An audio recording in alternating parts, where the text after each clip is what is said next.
आप सभी साथियों को जय हिंद। मेरा नाम प्रबल है। अध्ययन मंत्र के यूट्यूब चैनल पे आपका मैं बहुत बहुत स्वागत करता हूं।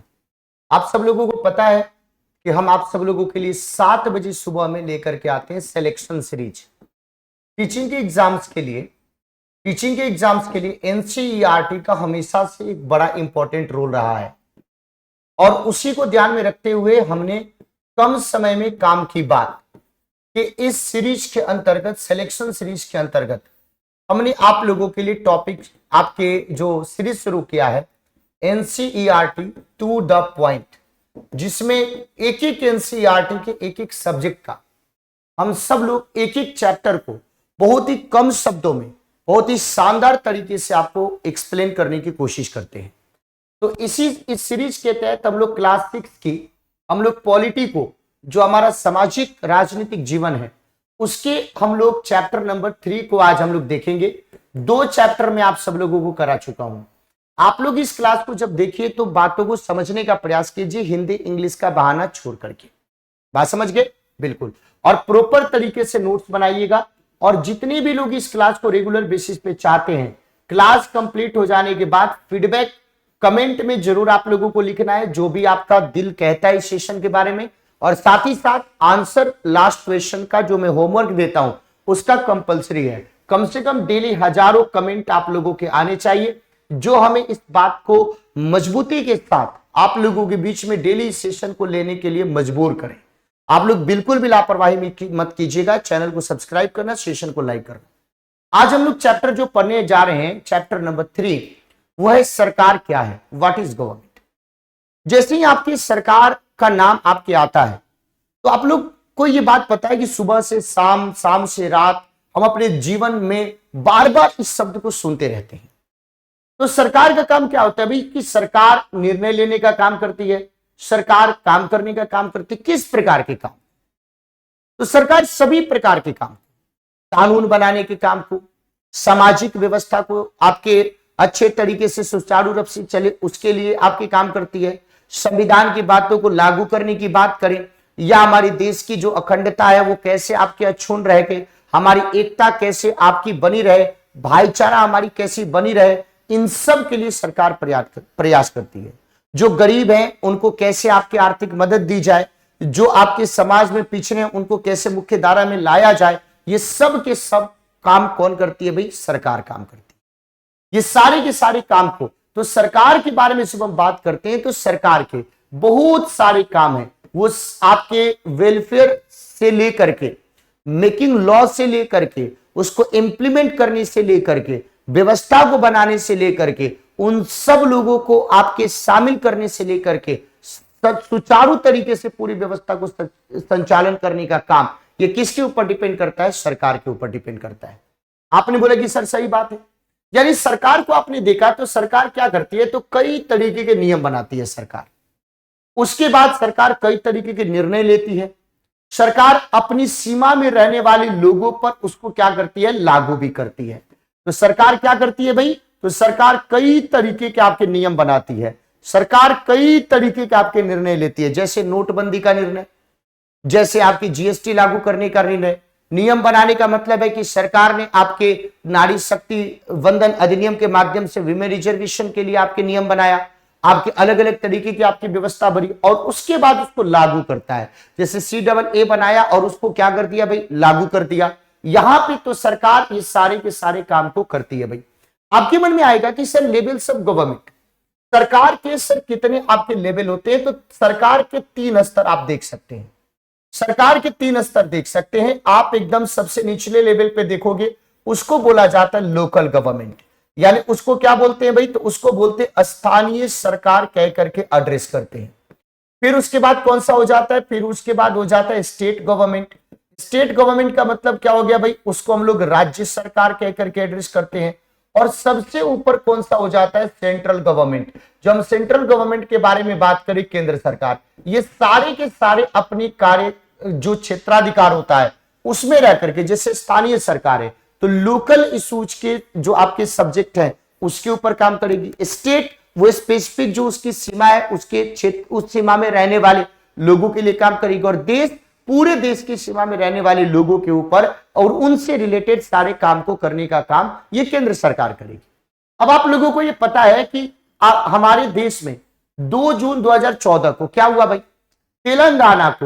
तेलंगाना एक नया राज्य बनाया गया। कहां से भाई, तो आंध्र प्रदेश से ये एक अलग नया राज्य बनाया गया। 31 अक्टूबर 2019 को क्या हुआ कि जम्मू कश्मीर जो पहले एक राज्य हुआ करता था उसको आपके क्या कर दिया गया, 2 यूनियन टेरिटरी में डिवाइड कर दिया गया, एक जम्मू कश्मीर में और एक लद्दाख में। तो सरकार की जब संरचना के बारे में जब हम बात करते हैं तो ये 3 प्रकार के उसके स्तर आपको दिखाई देते हैं भाई। अब सरकार के बारे में बात करें तो सरकार क्या बनाती है भाई, सरकार कानून बनाती है। जैसे एग्जांपल के तौर पे मान लीजिए कि सरकार ने एक कानून बनाया किससे रिलेटेड भाई, लाइसेंस से रिलेटेड। इसका मतलब कि वही व्यक्ति आपके बाइक को ड्राइव कर सकता है, कार को ड्राइव कर सकता है जिसके पास आपके लाइसेंस होगा। ठीक बात है, यानी आपको फॉलो करना पड़ेगा। अगर सरकार के द्वारा बनाए गए नियम को आप नहीं फॉलो करेंगे तो आपको जुर्माना भी देना पड़ेगा। दूसरी बात, अगर मान लीजिए कि सरकार ने कोई रूल बनाया जिसके कारण आपका जो मौलिक अधिकार है उसका उल्लंघन हो रहा है, उसका क्या हो रहा है भाई, उल्लंघन हो रहा है, और आपको लगता है कि आपके साथ भेदभाव हो रहा है सरकार के द्वारा बनाए गए नियम से आपके मौलिक अधिकार का, तो आप कहां पे जा सकते हैं, कोर्ट में जा सकते हैं, आप न्यायालय में जा सकते हैं। और न्यायालय भी आपका क्या है, तो सरकार का ही एक अंग आपको दिखाई देते हैं। सरकार के प्रकार के बारे में बात करें तो अलग अलग प्रकार के सरकार दिखाई देते हैं। जैसे एक होता है लोकतांत्रिक सरकार, एक होता है डेमोक्रेटिक गवर्नमेंट, और दूसरा कौन सा होता है भाई, राजतंत्र। तो देखो लोकतंत्र में क्या होता है कि लोकतंत्र में जनता आपको क्या करती है भाई, जनता आपके सरकार को शक्ति प्रदान करती है, जनता आपकी सरकार को शक्ति आपके प्रदान करती है, गवर्नमेंट को। आपने बोला कि ठीक बात। राजतंत्र में क्या होता है कि एक जगह पे, वो चाहे कोई किंग हो चाहे कोई क्वीन हो, एक ही जगह पे पूरे के पूरे पावर लेने का अधिकार आपके होता है। इसका मतलब कि लोकतांत्रिक सरकार है तो लोकतांत्रिक सरकार को सीधे तौर पे क्या बोलते हैं, रूल ऑफ द पीपल। यानी लोकतांत्रिक सरकार में लोगों का क्या होता है, शासन होता है। तो लोगों के शासन को ही हम लोग डेमोक्रेसी कहते हैं। इसका मतलब कि इसमें जनता का पार्टिसिपेशन, इसलिए डेमोक्रेसी को देखोगे तो इसका डेफिनेशन दिया जाता है बाय द पीपल यानी लोगों के द्वारा, ऑफ द पीपल यानी लोगों का, और फॉर द पीपल यानी लोगों के लिए। तो ये जो आपकी डेमोक्रेसी है, डेमोक्रेसी क्या है, तो लोगों का, लोगों के लिए, लोगों के द्वारा किया गया शासन है। अब यहां पे लोकतांत्रिक सरकार तो आपकी बनी, जनता का मत, आपकी जनता का वोट बहुत ही ज्यादा मायने रखता है।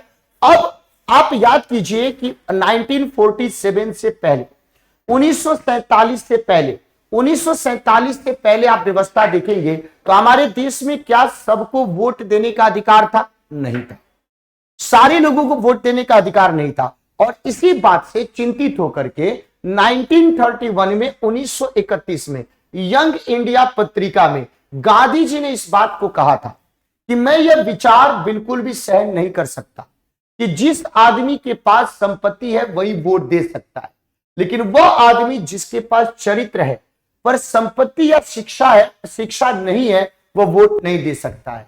जो दिन भर अपना पसीना बहा करके ईमानदारी से काम करता है वह वोट नहीं दे सकता है, क्योंकि उसने गरीब आदमी होने का गुनाह किया है। तो गांधी जी 1947 से पहले यानी स्वतंत्रता से पहले जो भेदभाव था उसको लेकर के खुल करके वो अपनी यंग इंडिया में इस बात को रखते हैं। वो कहते हैं कि वोट देने का जो अधिकार है वो आपके शिक्षित अशिक्षित होने के आधार पे, अमीर गरीब होने के आधार पे, पुरुष महिला होने के आधार पे, किसी भी आधार पे तय नहीं होना चाहिए। सबको वोट देने का राइट होना चाहिए। इसीलिए जब हमारा संविधान बना, 26 नवंबर 1949 को हमारा संविधान बना और 26 जनवरी 1950 को हमने अपना संविधान लागू किया, तो गांधी जी की इस बातों को हमारा कॉन्स्टिट्यूशन रिफ्लेक्ट करता है और उसमें सारे लोगों को वोटिंग राइट दिया गया बिना किसी डिस्क्रिमिनेशन के।